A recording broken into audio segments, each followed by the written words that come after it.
Good afternoon. And don't fall asleep on that. There was a lot of bread back there.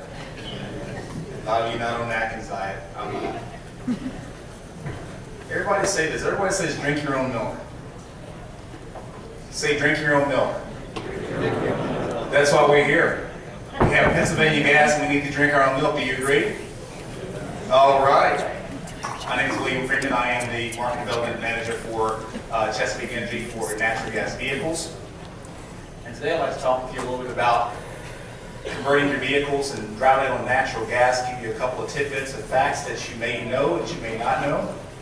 I think it's a market that now, how many of you guys are now beginning to see natural gas vehicles running around, see more television articles, television snippets, and so we begin to see that about when we did the last one, Gordon Lawson, it was a good size amount of people that were just learning, and then ever since then you're beginning to see incentives, the grants and things are coming out, and a lot of advertisements, a lot of TV. Now we have the markets are now developing, and people are beginning to buy these trucks and cars that run on natural gas.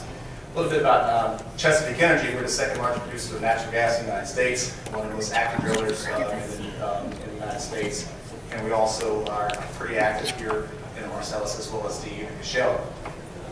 And today we're going to talk a little bit about where we are in America, and I hope you guys like that. That looks like one of your colleagues. Don't look at them in a hurry. This is where we are actually when it comes to using oil. We use about 23% of the world's petroleum. And when you start to look at the world by 2020, we're going to increase about 60% using oil. Now, some of you scholars out there, can someone tell me how much of that input of oil do we use on transportation? Just throw a number out. Anyone? This is an interactive presentation, by the way. There you go. Thank you. Everybody woke up. 72% of our import petroleum we use on transportation, and that's not just the cars and trucks. We're also talking about airplanes, locomotives, maritime. We use a lot of oil in transportation. Take you a little bit about outside the country a little bit. We'll take you to China, the bottom left corner there. Help you understand. And actually, the number is supposed to be 1919. But you're going to get the picture. And this is Shanghai in China. Where we were in 1919, this is where they are today in vehicles. I thought the LIE in New York was pretty bad. And if you just take a look to the other part of the world here in India, these guys are growing also. And their middle class are not growing like the couple of million like we may have here in America. They're growing by millions. And as the middle class grows, they're also going to want the same things in the Western world that we have: cell phones, cars, and things, and so on. So when you kind of look at the market and just kind of put your thinking caps on and start looking where we are in the next few years, as they begin to go into the middle class and want more cars, where do you think that oil demand's going to go?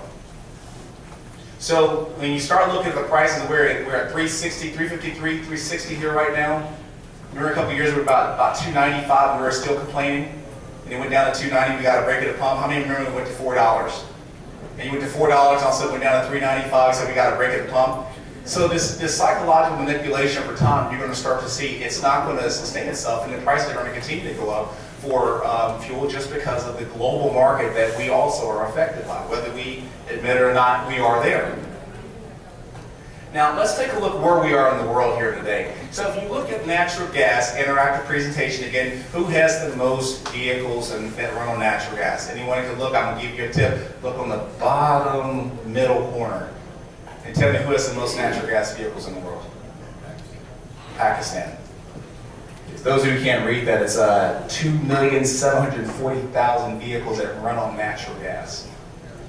And if you look at America, behind that is Iran, by the way, with 1,954,925 vehicles that run on natural gas. And you go to the top right corner, which is the dark blue, we're at 112,000 vehicles. Aren't you excited? Why is that? Because we never had to worry about it. We never thought about that we were going to come through crisis when it comes to volatile prices with oil and global. We didn't know globalization was going to take the turn it is doing, and we never thought we'd be affected by it. But all of a sudden now we're seeing this change in turns, and now we're making decisions, and we're opening our eyes. So now the market, so we have a great opportunity to grow a market that's emerging, that's new. Now how many remember the natural gas vehicles from 1990s, 1980s and 90s? One. I was in kindergarten at that time, probably at that time, and growing up. But not to outdate anyone. But we didn't know about natural gas back in the 90s and 80s. We only knew it was regular, unleaded, and super unleaded, right? So now you start to look now. What's different from the 90s to where we are today in the 80s is that now we have a lot more gas that's underground. We have better technologies. And for you guys that wonder if natural gas, if it's powerful, it has 130 octane. It doesn't lose its dyno power whatsoever. Try driving the F-250, it's not bad at all. And also you're getting better, you're getting the same mileage, but also you're paying cheaper. Right now in Pennsylvania, you're looking at between $1.90, $1.99, depending on where you are. In Oklahoma, you're looking at 99 cents. So if you take a look where we are in the world, when we understand natural gas right now, number one is the North Fields in Qatar. Marcellus Shale is right behind them. We are a large producer of natural gas and have the largest producers of recoverable reserves in the world. And we should be excited about it. The largest part of that is here in Pennsylvania. So when you start to look at vehicles and you start to look at how we're going to look at transportation, especially those of you business owners that have vehicles, have fleets, when you start to look at your fuel prices, I was just talking to a gentleman with farmers, how much fuel you're using in diesel fuel just transporting or just to do a job.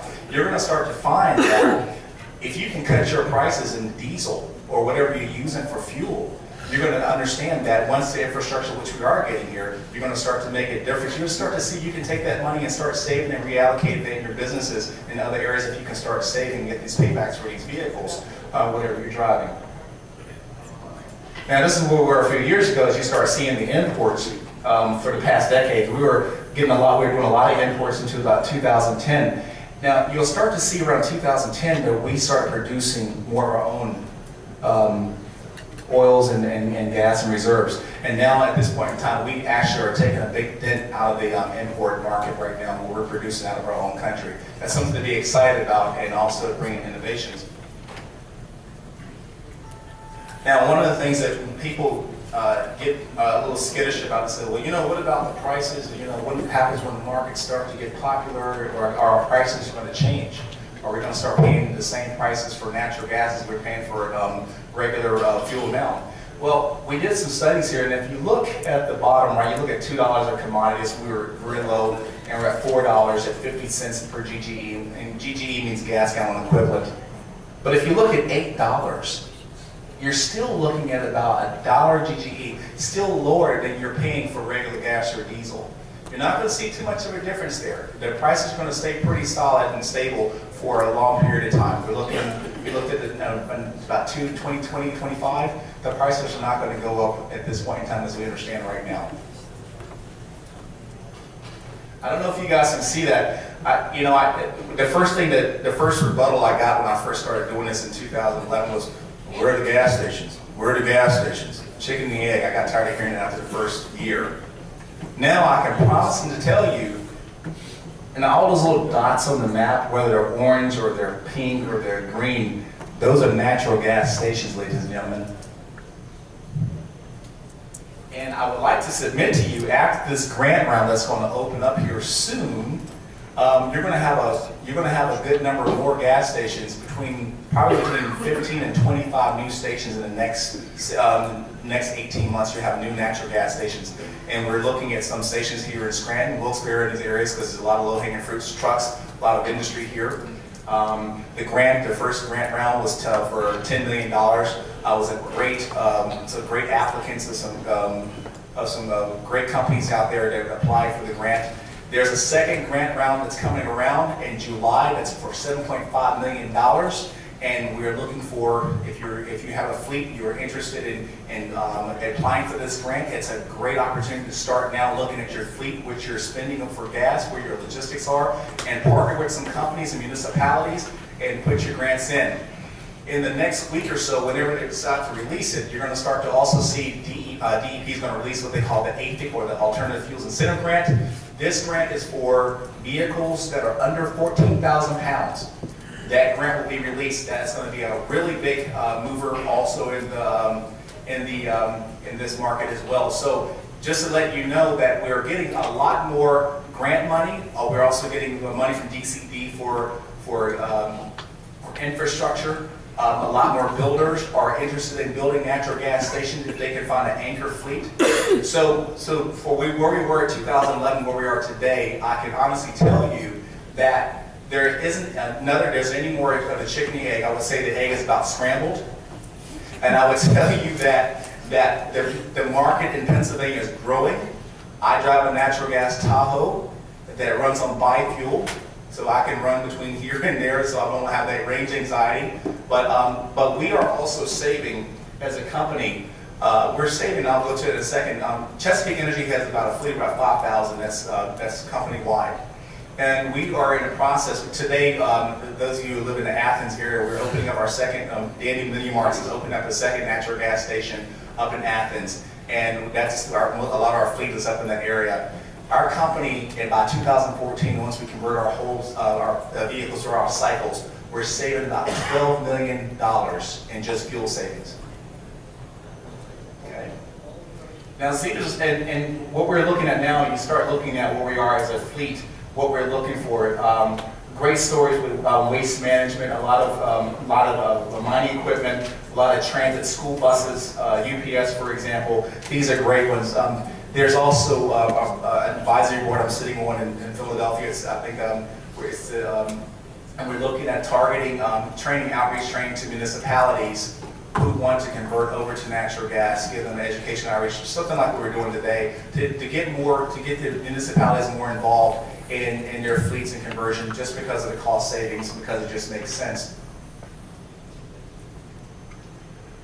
So a lot of people wonder about the warranty. We have the ability to convert vehicles, depending on if you have a 2007. Most of the things right now are usually the trucks, OEMs, the original equipment manufacturers have come out with vehicles now that you can now order directly from the factories now, and they have warranties on them. I have test driven all of them.